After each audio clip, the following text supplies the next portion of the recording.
If you're also a NEET aspirant and facing following problems like huge syllabus pressure and then consistency maintain करना बहुत मुश्किल हो रहा है, देन मॉक टेस्ट में बहुत कम मार्क्स आ रहे हैं, डिस्ट्रैक्शन बहुत ज़्यादा है, रिवीजन का प्रॉपर प्लान नहीं है और मेंटल स्ट्रेस और बर्नआउट बहुत ज़्यादा हो रहा है, तो ये वीडियो आपके लिए ही है.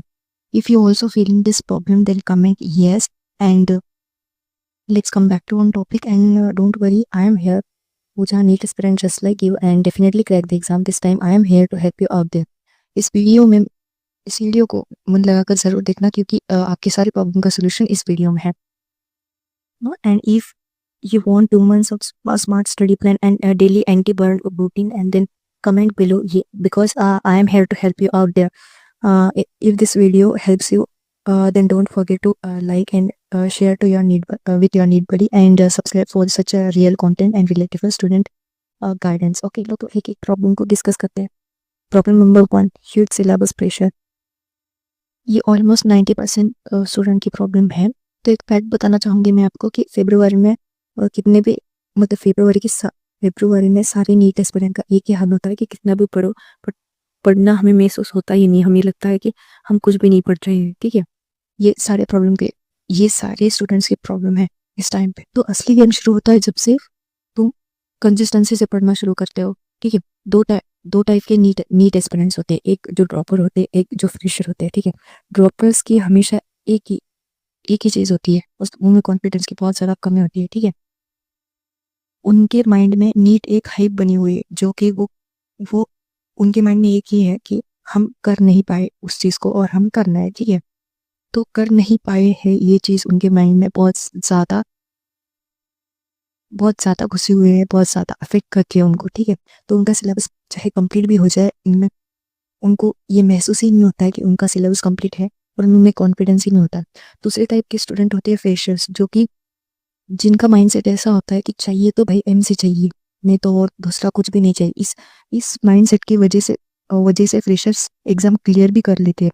पर जब फ्रेशर्स ड्रॉपर्स जब बन जाते हैं तब उनका माइंडसेट भी ड्रॉपर जैसा ही हो जाता है. ठीक है, तो सबसे पहले आपको अपने माइंडसेट पे काम करना है. ठीक है, एक आप बैठो एक जगह पे और अपने माइंड को इस तरह से ट्रीट करो कि बस ये साल है, इस साल में हमें करना है, कुछ भी हुआ तो करना है, इसके बाद हमें एक भी अटेम्प्ट नहीं लेना है. ठीक है, इसे अपना माइंडसेट बनाओ कि करना है तो इसी साल करना है, वरना नेक्स्ट ईयर हम इस एग्जाम को क्वाइट करेंगे. ठीक है, तुम डॉक्टर बनने जा रहे हो, सबसे पहले तो तुम खुद पे बिलीव करना सीखो. ठीक है, तभी लोग तुम पर बिलीव करेंगे क्योंकि ये डॉक्टर बनना कोई आसान बात नहीं है. ठीक है, तो मुझे तो पता ही ये वीडियो देखने वाले ज़्यादा से ज़्यादा ड्रॉपर ही होंगे.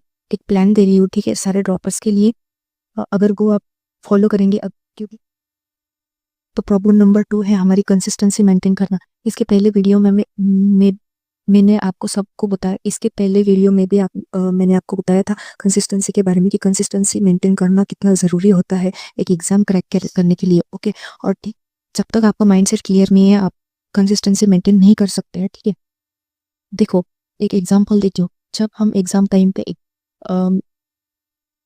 टाइम पे जब हम हॉल में जाते हैं, उससे पहले हम एक चीज़ का सहारा लेते हैं. वो चीज़ कौन सी होती है कि भाई हमने साल भर बहुत मेहनत की है. ठीक है, कंसिस्टेंसी से पढ़ा है.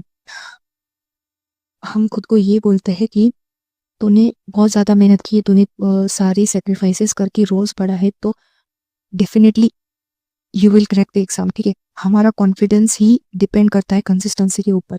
ठीक है, जब तक आप इस चीज़ को नहीं करेंगे तब तक आप किसी भी एग्जाम को क्लियर नहीं कर सकते, चाहे वो JEE हो, नीट हो या कोई भी हो.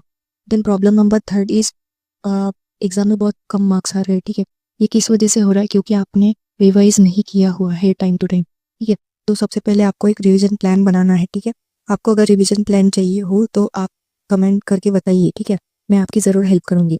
तो सबसे पहले आप पार्ट सिलेबस टेस्ट देंगे तो आपका बहुत अच्छी तरह से रिवीजन भी होगा क्योंकि इनफ टाइम बचा है अभी नीट के लिए, आप कर सकते हैं अभी भी. ठीक है, अब जब आप पार्ट सिलेबस टेस्ट करेंगे तो आप एक एक चैप्टर को बहुत अच्छी तरह से कर चुके होंगे. देन आप फुल सिलेबस मॉक टेस्ट दो, इससे आपका स्कोर ज़रूर इम्प्रूव हो जाएगा. Then your next problem is a distraction by the social media. ठीक है, देखो डे 1 से तो तुम फ़ोन चलाना बंद नहीं कर सकते हो. ठीक है, छोड़ नहीं सकते हो, और तुमने छोड़ भी दिया तो उसको हैबिचुअल होने के लिए थोड़ा टाइम लगेगा. ठीक है, धीरे धीरे हैबिट बन जाएगी. सबसे पहले तो keep your priorities clear. That means आपको आप आप आपने जो बनाई हुई टू डू लिस्ट है उसको फिनिश करने के बाद ही आपको मोबाइल को हाथ लगाना है या कि किसी सोशल मीडिया प्लेटफॉर्म को यूज़ करना है। देन जब आप लेक्चर्स वगैरह लेते हैं उस टाइम पे सारे नोटिफिकेशंस को आपको ऑफ रखना है, ठीक है। देन सोशल मीडिया पर आपको मतलब स्टडी या किसी रिलेटेड आपके फील्ड से रिलेटेड जो पेजेस होती है सोशल मीडिया पर उसी उसी रिलेटेड के पेजेस को फॉलो करना है। जब तक आप हैबिचुअल नहीं होते हो तब तक आप ब्रेक रिवॉर्ड मेथड को यूज़ करते हैं। जैसे कि आपने 2 घंटे पढ़ा, उसके बाद 10 मिनट आप फ़ोन चला सकते हो, ठीक है। इसी तरीके से आप एक टाइम ऐसा आ जाएगा कि आपको मतलब ब्रेक रिवॉर्ड वाला मेथड यूज़ करने की ज़रूरत नहीं पड़ेगी। पर तब तक आपको ये सारी चीज़ें करना पड़ेगा और इस चीज़ के लिए पेशेंस बहुत ज़रूरी चीज़ है, ठीक है। अगर आप पेशेंट रहेंगे और रोज़ ये करते रहेंगे तो डेफिनेटली ये पॉसिबल है। Feeling stress and burnout is very common problem, but this is the good thing actually. This time is still enough to prepare well, okay. If you manage your mind and routine properly, like make realistic study plans, then no compromise to sleep, then add some physical activities, then take care of your food and water, then practice revision, mock test, and last but not the least, accept the stress. It is normal.